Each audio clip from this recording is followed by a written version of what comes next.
I bid you all good morning, good evening, good night, wherever you're watching this transmission. It is I, Mike Martins. Please sit down, take a notepad and a pen, and let's discuss stagflation. Back to Stagflation 101, guys. We have a great article, a very well-written article by Zero Hedge from our man Tyler Durden. I remember Tyler Durden used to say, the things you own end up owning you. Check Fight Club for reference to what I just said. Why we should worry about stagflation. And there's many reasons why we should be worrying about stagflation. Because the way it's described is almost like a myth-like. Do we even know how stagflation works properly? Right? It's an economic condition, persistent, high inflation, combined with high unemployment and the spike in a high demand for products. Whew. Try saying that fast 3 times. We don't understand stagflation. We think it's linked to a supply shock. Sometimes you got these government policies that increase money supply, like the repo markets and all that crap. Stagflation, unemployment, and inflation are up. And that's not good, right? If you guys go back to the Reagan administration, if that was, and inflation was increasing in the 1970s when we pulled off the gold standard in 72. And we started hitting this stagflation, right? Unemployment was going up, just like this. And then under the Reagan administration, inflation fell. But we had like a serious recession that hit in 81 and 82. If you remember, gold spiked. So getting out of stagflation is very difficult because monetary and fiscal policy are not very effective. Even if the cause is not a supply shortage, right? You still have the unemployment at the same time. So they're trying to get policies in place to lower inflation, to decrease, hopefully, unemployment in the short run. So decreasing unemployment in the short run transcribes to higher inflation. So it's almost very hard to kind of put it together in under one umbrella to kind of understand. That's why okay, let's go to stagflation definition here. Stagflation is a condition of economic growth and relatively high unemployment or economic stagnation, accompanied by rising prices or inflation. It can also be defined as inflation and decline in gross domestic product, GDP. So that's what they say here. So predominant economic theory at the time could not easily explain how stagflation could occur. The numerous other theories offer specific explanations for the 1970s stagflation, or stagflation more generally. So, since the 1970s, rising price levels during the periods of slow or negative economic growth have become the norm rather than an exceptional situation. So, remember, we were pulled off the gold standard by Richard Milhouse Nixon in 1972. Since then, we started hitting stagflation. So stagflation is basically high unemployment, right, and the rising cost of goods. And it's basically... Sorry, I got people messaging me every 3 seconds here. So, right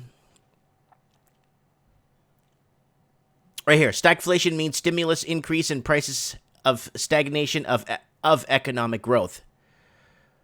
So let's go back here to the article. So it's economic condition, persistent with high inflation, combined with high unemployment. You start getting this damaging effect, okay? Central banks have tried to create inflation at any cost under the misguided views that this will boost growth. And we know it doesn't because I just mentioned that. And help reduce the debt burden. which it doesn't, because I just told you it doesn't. Just as a pilot driving a Ferrari with the instructions of a 4T. There you go. So you got a guy piloting or driving a Ferrari.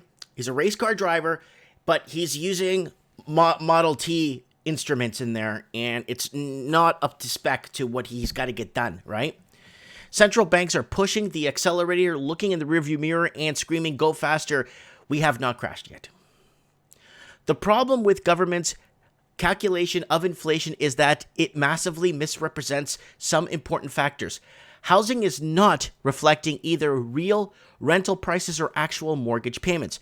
Healthcare and education weigh only 8.5 to 6.5% respectively in on the CPI. Now, what is CPI again? Well, I brought it up for you guys.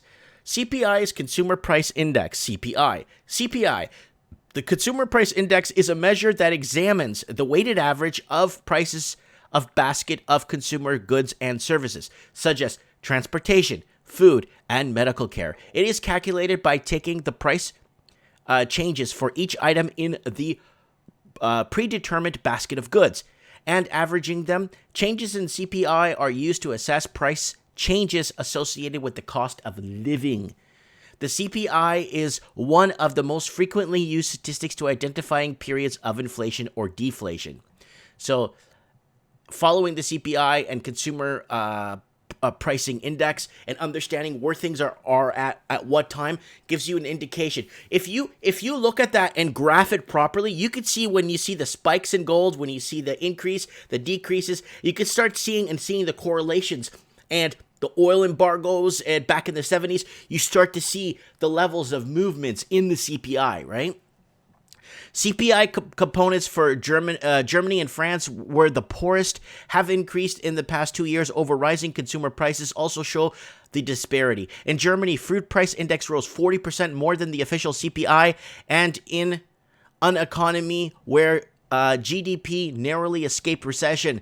In France, food and services also rose higher than official inflation, between 90 and 30% higher respectively. Also, in the economy where growth was weak, these may seem low figures for central bank officials, but the house price index, rental costs, and food price indicators are rising faster than the after-tax real wages and the economy. Without entering into a debate about calculation of CPI, those figures can help us understand why consumer habits are changing and why investment and consumption remain weak or negative in many economies. Again, stagflation, right? Consumers are more prudent because they perceive higher levels of inflation and cost of living in a weak wage growth environment, while companies invest less as growth expectations are revised down and overcapacity is incentivized via low rates in high liquidity. Okay?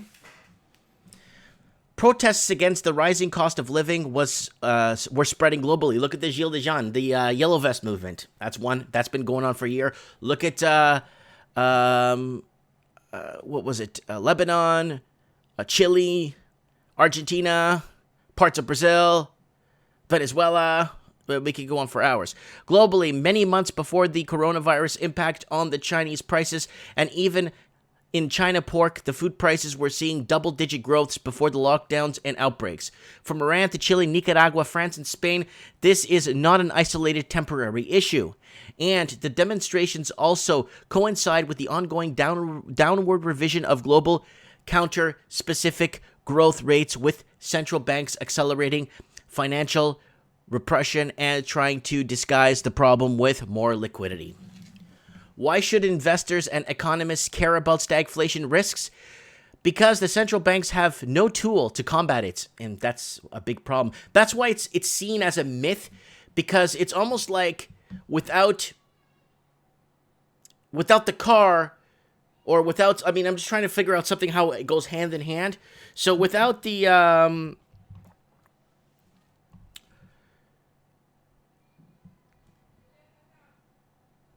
you know what I'm saying? Without the ball, there's no glove. Without the ball, the glove. You know what I'm saying? Like, that's what I'm trying to say. It's like trying to going hand in hand, right? So, Stagflation, unemployment, and inflation are high. Remember that, guys. Right? Those measures exuberate the issues for investors. It is a true challenge as macro and earnings disappoint, but global liquidity continues to disguise the problems. That's our problem right there. Right? And this problem started in the early 70s. Right? And stagflation started to take over with high inflation and high unemployment together. Right? It wasn't, again, till the 1980s, till Ronald Reagan, vote for me if you believe in liberty. And I still remember that time where they were putting up bumper stickers. Buy a car from your brother and keep him employed. Anyways. And again, monetary and physical policy don't work. And even if the cause, to be honest, is not a supply shock, it's not going to work. So they think that lowering inflation in the long run will increase unemployment. I just don't, I can't see that working either. I'm just trying to like put this through my little peanut of a brain to kind of put this through and it just doesn't work. Furthermore, governments tend to implement more interventionist measures again. When stagflation arrives, do replaceable goods, food prices rise, governments decide to intervene with price controls, which causes less investment, regulatory, and legal risk, and in turn, even lower growth. Okay, so again, anything the government touches turns to poop. We know that, right? We got the Midas touch. Anything I touch turns to gold, right? I just thought I heard someone calling me.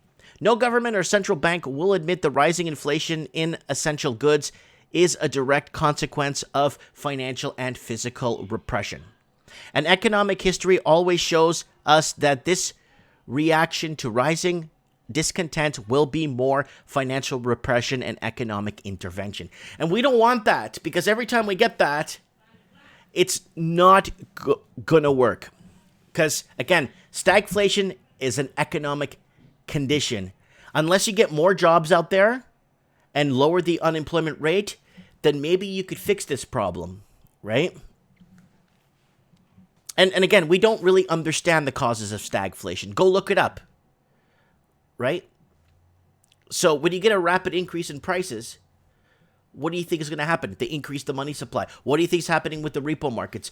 This is why we're saying a huge high levels of inflation / but if you took the realistic numbers of inflation, let's say we really took the realistic numbers and then let's hedged it against the housing market. Okay, now the typical Canadian living in Toronto needs to work, I think, 23 years to afford a down payment for a house. It's like me putting my arm around my son's shoulder and saying, okay, son, you're going to go to work hard for 23 years of your life. By the time you're 43, maybe 45, you could afford a down payment on a house. That's how bad it's gotten. Okay. When the global supply chain is significantly impacted by the epidemic in China and estimates of global growth significantly downgrade stagflation in words most economists and policymakers do not want to mention. But that may become a real risk in very little time. I think this happened in 72. This started happening in 72.